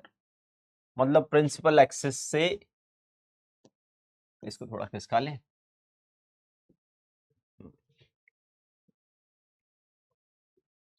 ये प्रिंसिपल एक्सिस है, बोल्ड कर देता हूं। 60 सेंटीमीटर पर इमेज बन रही है और प्रिंसिपल एक्सिस से 1 सेंटीमीटर नीचे यहां इमेज बना रही है। पूरा लेंस भी यही इमेज बनाएगा और ये हिस्सा भी यही इमेज बनाएगा। ठीक है, इंपॉर्टेंट बात होती है। तो अगर इस लाइन से बात करें, इस लाइन से कितना नीचे है इमेज? यहां से तो नीचे हो गई 1.5 सेंटीमीटर। ठीक है, तो अब चेक करते हैं कौन सा ऑप्शन सही जा रहा है। So the image will be formed 1.5 centimetre below the line XY। ठीक है, option D is the correct answer. ठीक है, ऑप्शन डी थोड़ा सा लास्ट में हमने दिखा, पर हाँ ये सारी बातें अगर आप सिर्फ मैग्निफिकेशन निकाल के करेंगे कोशिश तो ये आंसर आएगा, विच इज रॉन्ग। ये तो होना ही नहीं चाहिए और D is the correct answer. ठीक है, तो अच्छा क्वेश्चन था। सेक्शन ऑफ ए लेंस कैसे वर्क करता है या कोई टुकड़ा एक लेंस का या मिरर का कैसे काम करता है वो हमने सीखा। चलिए चलते हैं next part of the topic पर। तो नेक्स्ट एंड आखिरी पार्ट है कॉम्बिनेशन ऑफ लेंस। ठीक है, लेंस को हम कंबाइन करना सीखेंगे। लेंस को कंबाइन कर सकते हैं, मिरर्स को कंबाइन कर सकते हैं, basically combination of lens and mirrors. ठीक है, तो what we are going to study now, हम क्या समझने वाले हैं? Combination of lens and mirror, lens and mirror. ठीक है, पहले कॉम्बिनेशन ऑफ लेंस देखते हैं। और लेंस पास पास रख रहे हैं बिल्कुल। ठीक है, और अगेन पिक्चर बनाने के लिए मैं सारे लेंस कॉन्वेक्स लेंस दिखाता हूं। ठीक है, मगर वो कुछ भी हो सकते हैं। ठीक है, my favourite are convex lens. ये लेंस 1, ये लेंस 2। तो ऑब्वियसली जैसा कि हमने लेंस मेकर्स फॉर्मूले या थिन लेंस में भी जाना था, पहले लेंस से बनने वाली इमेज ऑब्जेक्ट की तरह एक्ट करेगी दूसरे लेंस के लिए एंड सो ऑन। ठीक है, तो V of first lens will act as U for second lens। ठीक है, तो अगर पहले लेंस के लिए बोले 1/V1 - 1/U equal to 1/f1 for second lens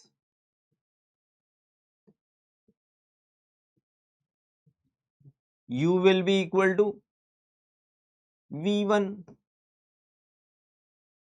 तो सेकेंड लेंस के लिए अगर इक्वेशन लिखूंगा मैं 1/v फाइनल जो मुझे चाहिए 1/u which is v1 is equal to 1/f2। अगर मैंने दोनों इक्वेशंस को जोड़ा तो जोड़ के देखो क्या मिल रहा है मुझे मिल रहा है 1/v minus 1/u equal to 1/f1 plus 1/f2। तो अगर इन दोनों की जगह मैं एक लेंस रखना चाहूं, इसको इक्विवेलेंट लेंस बोल सकते हैं, तो इसकी फोकल लेंथ क्या आएगी? इसकी फोकल लेंथ आएगी 1/f इक्विवेलेंट। तो ये फॉर्मूला बन जाता है कॉम्बिनेशन ऑफ लेंस का जिनमें दूरी नहीं है। चिपका चिपका के अगर आप लेंस रख देंगे तो 1/f equivalent is 1/f1 plus 1/f2। और जितने भी लेंस है, अगर 3 लेंस है तो 1/f नेट या equivalent is equal to 1/f1 plus 1/f2 plus 1/f3 and so on. इसको रटने की जरूरत नहीं है, समझना है दोस्तों, हर चीज समझी जा सकती है। ठीक है, तो please try to understand things. ठीक है, लास्ट में हम फॉर्मूले से ही काम चला रहे हैं, मगर कहाँ से आया, इसका सोर्स क्या है, ठीक है, जान लेना अच्छा रहता है। जब कभी कंफ्यूजन हो तो विश्वास रहेगा आपको अपने किए पर। ओके, तो लेंस का कॉम्बिनेशन ऐसे, इसको अगर देखें तो ऐसा लग रहा है कि आप पावर्स को ऐड कर रहे हैं। टोटल पावर या net power is nothing but power of lens 1 plus power of lens 2 plus power of lens 3 and so on. सही बात है, बिल्कुल ऐसे ही प्रतीत हो रहा है अगर सिर्फ लेंस को हम ऐड करते जा रहे हैं। ठीक है, ओके, तो लेंस का कॉम्बिनेशन ऐसे एक्ट करता है। अब अगर इनके बीच में दूरी है, ठीक है, तो मेरी राय है अपने आप पहले लेंस से इमेज निकालें और फिर ऑब्जेक्ट की तरह ट्रीट करें, और फिर एक और बार लेंस से रिफ्लेक्शन वगैरह करके, रिफ्रैक्शन वगैरह करके नई फाइनल इमेज निकालें। कोई भी उसका फॉर्मूला ना रटें, क्योंकि वो फॉर्मूला बहुत खतरनाक है। ठीक है, मैं भी दे दूंगा, मगर हाँ, उसका यूज कम से कम और बेसिक्स का यूज ज्यादा से ज्यादा करें। ठीक है, ओके, तो इस टाइप के कॉम्बिनेशन ऑफ लेंस। अभी हम मिरर्स की भी बातें करेंगे, कॉम्बिनेशन ऑफ मिरर्स, पर पहले इसको देखते हैं। तो जैसे कि ये बेसिक से जुड़ा हुआ क्वेश्चन है, ये जो अभी हमने किया उस फॉर्मूले से नहीं होगा। ठीक है, क्योंकि लेंस के बीच में दूरी है। ठीक है, तो ये बहुत एलिमेंट्री क्वेश्चन है, इसको हम डिटेल में समझेंगे और बहुत अच्छा क्वेश्चन, ध्यान से देखें। एक पैरेलल बीम है जिसका डायमीटर डी है, डी डायमीटर की। ठीक है, एक पैरेलल बीम आ रही है यहां से, किस कलर की बनाए, ग्रीन कलर की, डी डायमीटर।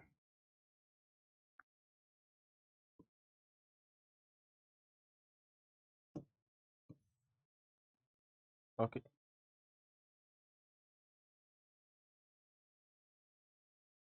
ये है डी डायमीटर की बीम आई ऐसे करके, zoom, falls on convex lens and emerges as parallel. यहां से भी वो पैरेलल निकल रही है, यहां से भी वो पैरेलल निकल रही है, मतलब ये तो कहां बनाएगा इमेज, अपने फोकस पर। ठीक है, और इसके फोकस से पास होने के बाद जब इससे निकली रे तो पैरेलल निकली।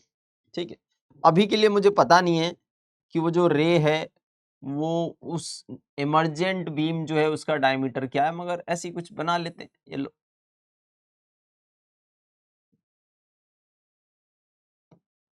ठीक है, थोड़ा छोटा कर दिया है हमने डायमीटर, जस्ट। ठीक है, ओके, हाँ, अगर जरूरत पड़ेगी तो उसको खिसका के मैं बड़ा भी कर दूंगा। ठीक है,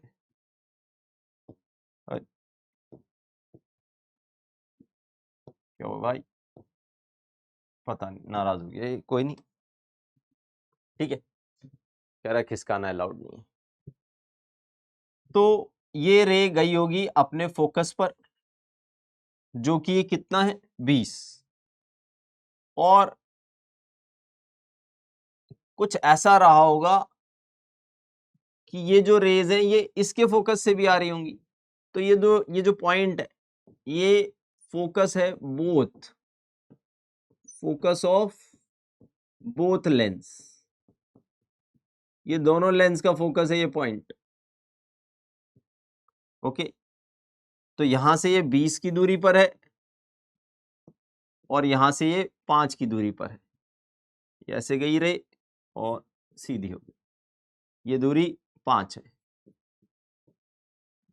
20 और 5।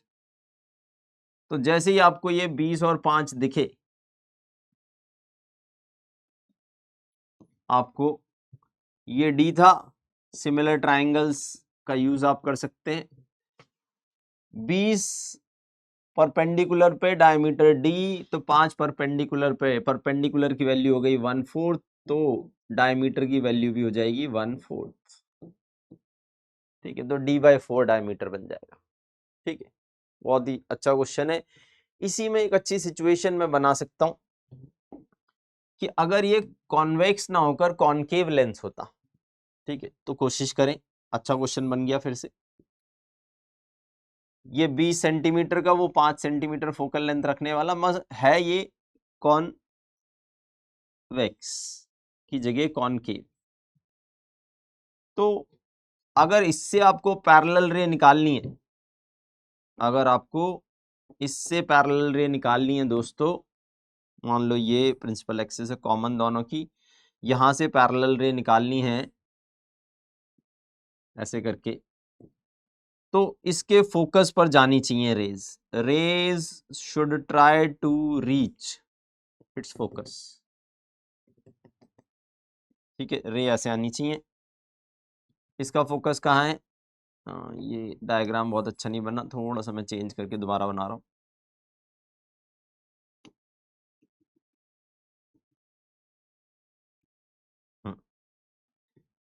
ठीक है, तो ये हो गई प्रिंसिपल एक्सिस, ये पैरेलल रेज निकाली, तो ये कहाँ से आ रही होंगी? ये फोकस से आ रही होंगी। फोकस पे जाने की कोशिश थी, फोकस यहाँ होगा, और ये पैरेलल रेज यहाँ से, इसका भी ये जो पॉइंट है, इस बार ये पॉइंट है focus of both the lens, ये वाला पॉइंट। यहाँ से 20 सेंटीमीटर की दूरी रहा होगा, क्यों? क्योंकि इसकी फोकल लेंथ 20 सेंटीमीटर है। ये 5 रहा होगा, क्यों? क्योंकि इसकी फोकल लेंथ 5 सेंटीमीटर है। तो ये डायमीटर और ये डायमीटर, ध्यान से, ये 20, ये 5। ठीक है, तो यहाँ डायमीटर के बारे में आपको कमेंट करना है। ये दूरी तो हो गई 15 सेंटीमीटर, ये दूरी तो हो गई 15 सेंटीमीटर, जैसे यहाँ हो गई थी 25 सेंटीमीटर। अब डायमीटर की बात करते हैं। डी यहां से देखें तो ये 20 सेंटीमीटर पर, 20 सेंटीमीटर पर डी, तो 5 सेंटीमीटर पर ऑब्वियसली D/4। तो यहाँ भी जो बीम का डायमीटर है वो D/4 ही है। यहाँ भी जो बीम का डायमीटर है वो D/4 ही है। डायमीटर ऑफ बीम में अंतर नहीं आया, मगर हाँ, ये जो लेंस की दूरी है ये 25 और यहाँ 15 हो गई है। ठीक है, तो ये लेंस की दूरी में अंतर यहाँ पर आ गया है। बहुत ही शानदार क्वेश्चन है। इस पर बेस्ड इसके जैसे क्वेश्चंस बनते हैं। ये क्वेश्चन मैं आपके लिए छोड़ रहा हूं, आप इस क्वेश्चन का आंसर कमेंट सेक्शन में जरूर भेजें। ठीक है, बिल्कुल नेसेसरी है, तो इसको होमवर्क मान लेते हैं। लास्ट में मैं बस इसका आंसर बता के चला जाऊंगा। ठीक है, तो अभी के लिए इसको मैं होमवर्क कैटेगरी में डाल रहा हूँ। देखते हैं कि क्या आप पिछला क्वेश्चन समझकर इस टाइप का क्वेश्चन कर सकते हैं या नहीं। ठीक है, और इसके बाद हम आगे नेक्स्ट क्वेश्चन की ओर चलते हैं। तो चलिए नेक्स्ट क्वेश्चन की ओर। ओके, क्या क्वेश्चन बोल रहा है? Point object O is placed at a distance 20 centimetre. ठीक है, तो आप यहाँ देखें तो ये 20 सेंटीमीटर दूर एक ऑब्जेक्ट रखा है इस लेंस से। ठीक है, कॉन्वेक्स लेंस जिसकी फोकल लेंथ 10 सेंटीमीटर, इसकी फोकल लेंथ 10 सेंटीमीटर है, 10 सेंटीमीटर फोकल लेंथ। और फिर as shown in the figure, at what distance from the lens should a concave mirror of focal length 60, इसकी फोकल लेंथ 60 है, focal length 60। इसकी अगर radius of curvature की बात करें तो इसका रेडियस ऑफ कर्वेचर होना चाहिए फोकल लेंथ का 2 गुना या आधा, 2 गुना। r/2 इज f, तो r is to f 120 centimetre. ठीक है, तो अब वो बताना है कितनी दूर लेंस रखें कि ऑब्जेक्ट पर ही इमेज बन जाए। ये जो शब्द है, वाह वाह वाह, image coincide with the object, image coincide with the object, इस शब्द को ध्यान रखें। इस शब्द का एक केस बहुत बहुत फेमस है, इस शब्द का एक केस बहुत बहुत फेमस है। वो क्या है? वो है normal incidence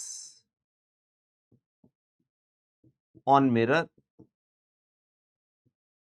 on mirror cause retracing of rays, retracing of incident rays, incident raise जहां से आई थी वहीं चली जाती हैं अगर मिरर पे नॉर्मल पड़ जाएं तो। ठीक है, ये मिरर अगर नॉर्मल पड़ गई तो रे वहीं चली जाएगी जहां से आई थी। कहां से आई थी रे? ऑब्जेक्ट से आई थी, और जहां जाके मिलेंगी वो जगह क्या होगी? उसको इमेज बोलेंगे, मगर वो तो वहीं जा रही है जहां से आई थी, तो ऑब्जेक्ट और इमेज एक ही जगह पे बन जाते हैं। ठीक है, तो image coincide with the object का एक फेमस केस है normal incidence on mirror which cause retracing of incident raise. ठीक है, तो यहां भी हम यही बात करेंगे। हम बोलने वाले हैं कि जो भी है, ये 20 है, ये 10 है, इसने इमेज बनाने की कोशिश की होगी इसके किस पर? 120। यहां इसका सेंटर है, किसका सेंटर? ये 120 है। Again diagram to the scale नहीं है दोस्तों। ठीक है, ये ना बोले 120 इतना बड़ा दिख रहा है, इतना छोटा दिख रहा है, और 60 इतना बड़ा दिख रहा है, ऐसी बातें ना करें। ठीक, ये सेंटर से पास हुई, ये 90 डिग्री पर इंसिडेंट हुई रे। 90 डिग्री पर इंसिडेंट होने के कारण रिट्रेस हुई, रिट्रेस होने के कारण जहां से आई थी वहीं। सेम इस रे के साथ भी हुआ, नॉर्मल इंसिडेंस किया इसने, रिट्रेस हुई, रिट्रेस होके जहां से आई थी वहां चली गई। ठीक है, तो ये पॉइंट क्या होना चाहिए? Centre of curvature of mirror कितना दूर होना चाहिए यहाँ से? 120। अब बस ये निकाल लें अगर हम कि ये इमेज कहाँ बनाएगा, कितना दूर इमेज बनाएगा। ये v का मैग्नीट्यूड है या v की वैल्यू है, तो बस आपको v निकालना है। v + 120 आंसर है, तो जल्दी से यहीं पर इस छोटी सी जगह में हम सॉल्व कर देते हैं। 1/v माइनस 1/u, u कितना है? -20 इज इक्वल टू 1/ff कितना है? 10। 1/v equal to 1/10 minus 1/20, LCM आया 20 और 2 - 1, v comes out to be 20। और क्या चाहिए आपको? x की वैल्यू चाहिए। x की वैल्यू आ रही है how much 20 + 120 which is 140 centimetre. ठीक है, और ये पूछ रहा है फाइनल इमेज कोइंसाइड करने के लिए x की वैल्यू बता दो। 10, 15, 20, ये तो कोई भी मैच नहीं किया। Final image can never coincide with the object in the given conditions. ना ना ना ना ना, एक और केस हो सकता है। मैंने कहा ना, ये एक केस है, ऐसे दूसरा भी एक तरीका है। तो उस राज को अब हम खोलते हैं। ये भी एक आंसर है इस क्वेश्चन का जो कि इन्होंने नहीं दिया है, जो कि इन्होंने नहीं दिया है। अब हम दूसरे सिचुएशन पे जाते हैं। वाह, अच्छा क्वेश्चन था भाई। ऐसा भी हो सकता है कि मिरर पर अगर रेज ऐसे गिर जाए, कैसे गिर जाए, ऐसे कैसे, ध्यान से देखिए, ये मिरर के पोल को स्ट्राइक कर जाए कोई रे, तो इस रे का क्या होगा? ये एंगल जो भी होगा उसी एंगल पे रिट्रेस करेगी। ये थीटा, तो ये भी थीटा, मतलब रे इधर जाएगी और इधर जाने के बाद तो ये बिल्कुल ऊपर नीचे वाला डायग्राम सेम ही हो गया। ऊपर नीचे वाला डायग्राम तो सेम ही हो गया। तो रे यहाँ आएगी और ये इधर पहुंच जाएगी। हाँ, नीचे से रे जब जाएगी तो इधर स्ट्राइक करेगी और इधर जाएगी और इधर। ठीक है, तो ये भी एक केस है। ऐसा नहीं कह रहा कि पीछे वाला आंसर सही नहीं है, पीछे वाला आंसर भी सही है। एक्स की वो एक वैल्यू है, ये दूसरी वैल्यू है, हो सकता है इस वैल्यू से आंसर आ जाए। ठीक है, तो अभी हमने 20 कितना था ये, 20 सेंटीमीटर के लिए ये 20 ही आया था ना। हाँ, 20 सेंटीमीटर के लिए 20 ही आया था। ये इमेज कहाँ बन रही है? 20 पर। अगर बिल्कुल पोल पर स्ट्राइक कर जाएगी तो भी ये सही होगा और हमारा आंसर सी मैच कर रहा है। ठीक है, हमारा आंसर सी मैच कर रहा है। ठीक, तो इसलिए इस क्वेश्चन के दो आंसर हो सकते थे, एक इन्होंने दिया, एक नहीं दिया, पर दोनों सही। ठीक है, दोनों के रे डायग्राम मैंने बना दिए। बहुत ही शानदार क्वेश्चन है, बहुत अच्छी बातें सिखा रहा है। ठीक है, इवन आई डिडंट नो कि भाई ये आंसर मैच नहीं करेगा, दूसरा भी केस है। ठीक है, ओके, चलिए आगे बढ़ते हैं। तो देखते हैं दोस्तों और क्या क्या हम कर सकते हैं। हाँ, एक और अच्छा क्वेश्चन आया, इट्स ब्यूटीफुल क्वेश्चन। एक symmetrical biconcave thin lens है। ठीक है, बाय कॉनकेव मतलब दोनों साइड से concave, thin lens is cut into two identical halves, बीच में से बिल्कुल काट दिया। They are placed in different ways as shown. काट के एक हिस्सा थोड़ा ऊपर खिसका दिया, एक को थोड़ा नीचे कर दिया, और दोनों को वैसे ही चिपका दिया जैसे चिपके थे, या फिर दोनों को ऐसे उल्टा करके बीच में हवा रख दी। ठीक है, तो ऐसे। ठीक, अब बहुत गहरी बात पूछ रहा हूँ। मैंने ये चश्मा ऐसे लगा रखा है, इसकी कोई फोकल लेंथ होगी।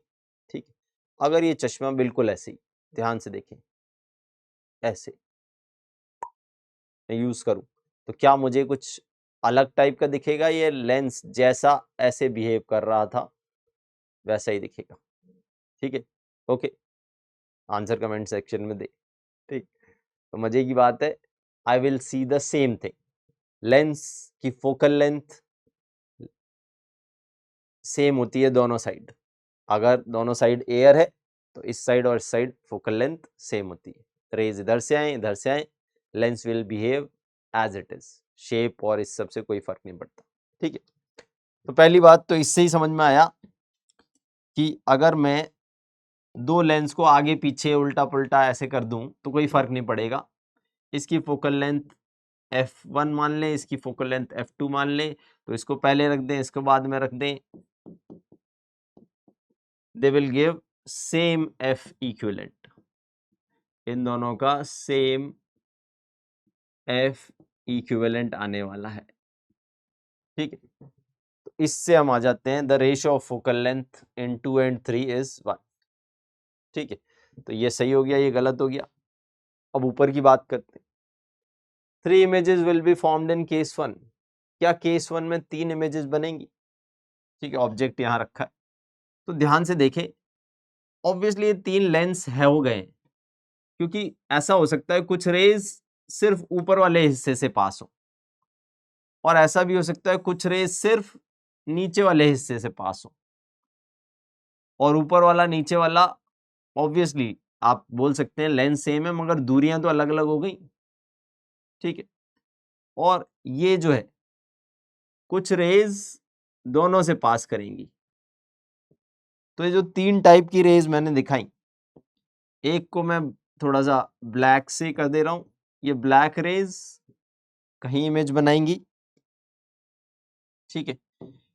ये दोनों की प्रिंसिपल एक्सिस सेम नहीं है, lens 1 lens 2 focal length same है मगर प्रिंसिपल एक्सिस सेम नहीं है क्योंकि खिसका दिए हैं, तो ऑब्वियसली ऑब्जेक्ट अलग अलग जगह इमेज बनाएगा, ठीक है। हाइट ऑफ ऑब्जेक्ट अलग अलग होगी तो हाइट ऑफ इमेज अलग अलग होगी और अलग अलग जगह इमेज बनेगी। एक दूसरी है ये वाली ग्रीन, ग्रीन रेज अलग इमेज बनाएंगी और बाकी हैं pink rays, perfectly pink rays, तो पिंक रेज अलग इमेज बनाएंगी। तो ये तीनों रेज अलग अलग जगह इमेज बनाएंगी, तो obviously 3 images will be formed. तो इसमें जो आपका आंसर है वो होगा 3 different locations of image will be formed, ठीक है। ओके, तो बहुत ही शानदार क्वेश्चन है, बहुत ही अच्छा क्वेश्चन है, मजेदार क्वेश्चन है। तो चलिए हम नेक्स्ट क्वेश्चन की तरफ आगे बढ़ते हैं। तो अब देखते हैं, हाँ, ये एक फेमस लेजेंडरी प्रॉब्लम है, ठीक है। आपने इस टाइप की प्रॉब्लम देखी होगी मगर ये प्रॉब्लम करना बनता है, चाहे आपने ऐसी प्रॉब्लम पहले भी की हो, एग्जाम से पहले भी इस टाइप की एक प्रॉब्लम जरूर करके जाएं, ठीक है। फेमस प्रॉब्लम है। तो क्या है, दो लेंस है, कौन से लेंस है, इनको बोला जाता है प्लेनो कॉन्वेक्स, प्लेन साइड एक दूसरी साइड कॉन्वेक्स, और जिनकी फोकल लेंथ 10 सेंटीमीटर है, और ये जो मटेरियल है लेंस का, ये दो लेंस जो प्लेनो कॉन्वेक्स लेंस है उनका मटेरियल का रिफ्रैक्टिव इंडेक्स 3/2 है।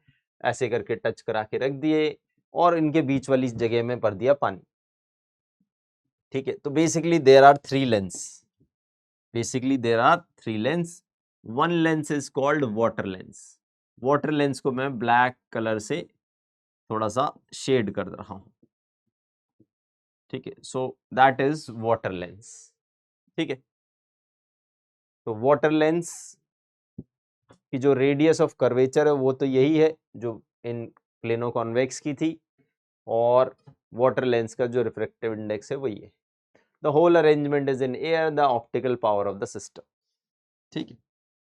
इसकी ऑप्टिकल पावर बतानी है, या कहें पूरे लेंस जो बना, दो ग्लास के कॉन्वेक्स प्लेनो कॉन्वेक्स और एक concave by concave water lens को मिलाकर जो लेंस बन रहा है उसकी पावर बतानी है या उसकी फोकल लेंथ बतानी है। तो सबसे पहले हम निकालते हैं radius of curvature of plano convex. उसकी जरूरत क्यों है, 1/f, 1/f is equal to mu of lens by mu of surrounding minus 1/r infinity minus 1 दूसरी वाली, इस लेंस की बात कर रहा हूं मैं, ध्यान से देखें। यहां से हम जा रहे हैं, उल्टा भी कर सकते थे पर यहां से जा रहे हैं, तो ये पहली रेडियस इनफाइनाइट और दूसरी रेडियस माइनस r। तो इसको जब मैंने सॉल्व किया तो म्यू लेंस था 3/2, 3/2 minus 1 is half, 1/2 into 1/r is equal to focal length, focal length कितनी है 1/10।